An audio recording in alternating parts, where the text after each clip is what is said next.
What's up, YouTube? Capital G here. Got an excellent duel for you guys to check out. I just watched this one. I thought that it was absolutely fantastic. I don't generally have a lot of Predaplant duels on my channel because, for the most part, like the submissions I get just aren't that interesting. I'm like, most of these duels kind of suck, but this one was particularly good. So we got Predaplants at the bottom, and this is a really pure version of Predaplant. So you enthusiasts out there are going to like that. We got True Draco Invoked at the top, which I think is an extremely strong deck right now. I think that taking Invoked and True Draco together, I think is actually the best way to play the two decks right now, just because Spiral is so good and Pendulum Magicians. I feel like there are so many good hand traps that you can incorporate in the main, mainly like Winter Cherries, the When Your Spiral matchup, and there's some stuff that you can do to stop Heavy Metaphors Electrum. Maybe run those Droll and Lockbirds in the main. Anyways, let me shut up and go ahead and roll this. And by the way, I think both players, if you asked them at the beginning, would probably tell you, yeah, they're pretty happy about what their hands are. Anytime you have Maxi in your opening hand, I'm sorry, you just can't complain. I don't care if you're going first or second. And then if you open up with Alistar, plus you have Spellbook of Knowledge, and you got Double Strike, what are you complaining about? You have a draw 2, you have a +1, and you got Double Strike? Like, seriously, both of these guys kind of God-handed. So, let's see where this duel is going to go. Alright, he's going to instantly fusion summon into Chimera Rafflesia. Then he's going to reborn his Ortho Scorpio. He goes for Darling Cobra. He's going to get himself a fusion recycling plant. Interesting. You don't usually see people play this. And he does get a monster back. And I think he's relying right now on Maxi kind of playing defense for him. And, you know, the Invoke guy might pop off. Let's see what he does. So, Spellbook of Secrets. Got him Blue Boy. He's going to trade them for more cards, and you do not see him normal summon here. I think that this was somewhat questionable because Solemn is an excellent disruption card, but Solemn is not excellent disruption if your opponent has a 2500 beater on the field. This is a lot of damage, and if you take damage, then Solemn becomes like exponentially worse because then you can't really pay the life points even though it's only 1500. So I would have personally summoned the Alistar just to take an attack, and you know, he had just one Predaplant in his grave. I think that's why he didn't want to invoke. He didn't want to use invocation because Caliga is pretty like terrible, to be honest. He goes for Decode Talker. Now he's going to go for another Chimera Rafflesia. Fusion Recycling Plant is actually paying for itself somehow. He's going to activate his effect of Rafflesia, gets an instant fusion.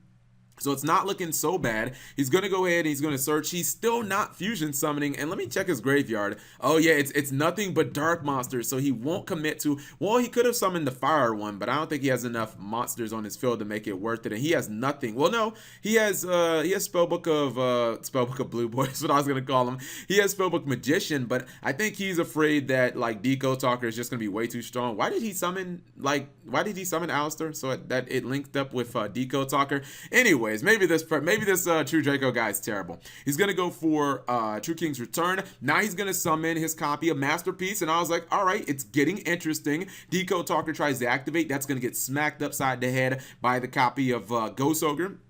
He now summons Underclock Taker, and then he activates Fusion Substitute. And check this out. He's going to pop the Underclock Taker, and then he still has the 2 tokens on field. Once I saw this, I was like, my man. So he summons First to the Dragon with the 2 tokens.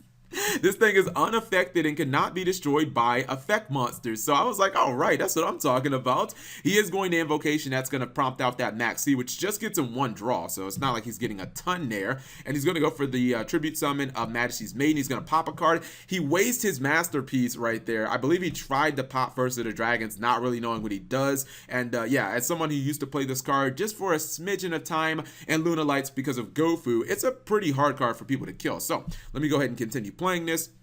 He has Refusion in his hand, and he's going to actually run over Caliga, which, even though he uses Alistar, he still takes the damage. He Effect Veilers the Lonefire Blossom, and then he's going to go ahead and he's going to use Refusion. He gets Ignis Heat off of the Majesty's Maiden, but she's going to get banished. He does not use, well, he uses Lonefire, but its effect is negated, so even off field, it doesn't really do anything. Ignis Heat's going to get Solemn, which was really bad, but he finally does out the First of the Dragons, and now it's like, all right, this duel is coming to a standstill.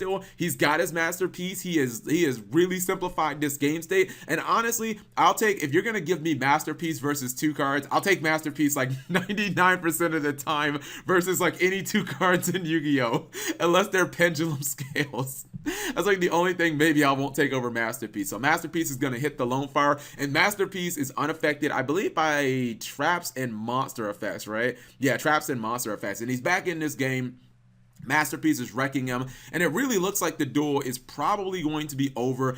Trying to top deck against a Masterpiece is incredibly hard, and he has to pay 800 for his premature burial like Predaponic, so he's really low, but he summons this super bills, and he's going to potentially kill Masterpiece, and Masterpiece is saved. It's saved by the effect of Dragonic Diagram. So now you have a duel, guys. 50 life points versus 150 life. I was like, dude, if this is not anime level, what is?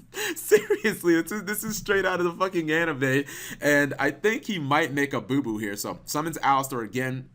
His opponent can't stop these plays. He's going to go for Spellbook of Knowledge. Getting the anti-spell fragrance, not so good here. His Invoke monster is 4,000 attack, but he done goofed. I don't know why he tried to crash into super builds. He totally forgot that this guy on the field could banish a Predaplant monster from his graveyard, and it ultimately it takes his opponent's monster down by 500 attack and defense. So I'm not sure why he did that. He could have just read this guy, but I'm gonna be real. I mean, if I'm playing against Predaplants, there's like a 50-50 chance I'm actually going to read your cards. If I don't know what they already do, like Predaponics, I know what this, it's like it's like a Miracle Fertilizer and Premature Burial had a baby, and you know, I'll pop this card. I'm not going to read most of your cards. So anyways, hopefully you guys enjoyed that duel. I thought it was very anime-ish, and that's why I wanted to go ahead and post it. Yeah, if you guys did enjoy the duel, give the video a thumbs up. Thank you guys for watching. As always, subscribe if you have not already, and turn on that notification bell for daily videos.